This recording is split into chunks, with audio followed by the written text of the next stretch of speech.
വിശ്വാസം. നമുക്കൊരു വാക്യം പഠിക്കാം. ഹീബ്രൂസ് 11:1. വിശ്വാസം എന്നതോ ആശിക്കുന്നതിന്റെ ഉറപ്പും കാണാത്ത കാര്യങ്ങളുടെ നിശ്ചയമാകുന്നു.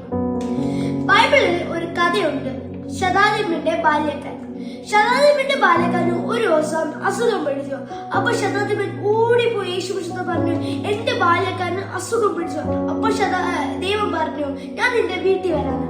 അപ്പൊ ശതാധിപൻ പറഞ്ഞു, എന്റെ വീട്ടിൽ വരണ്ട, യേശുക്രിസ്തു ഇവിടെ പ്രാർത്ഥിച്ചാൽ മതി, അവിടെ ഇരിക്കുന്ന ബാല്യക്കാരൻ തീർച്ചയായിട്ടും സൗഖ്യം. അപ്പൊ യേശുക്രിസ്തു ആലോചിച്ച്, ഇത്രയും വിശ്വാസമുള്ള ശതാധിപൻ. അപ്പൊ യേശുക്രിസ്തു പറഞ്ഞു, നിന്റെ വിശ്വാസം പോലെ നടക്കട്ടെ എന്ന്.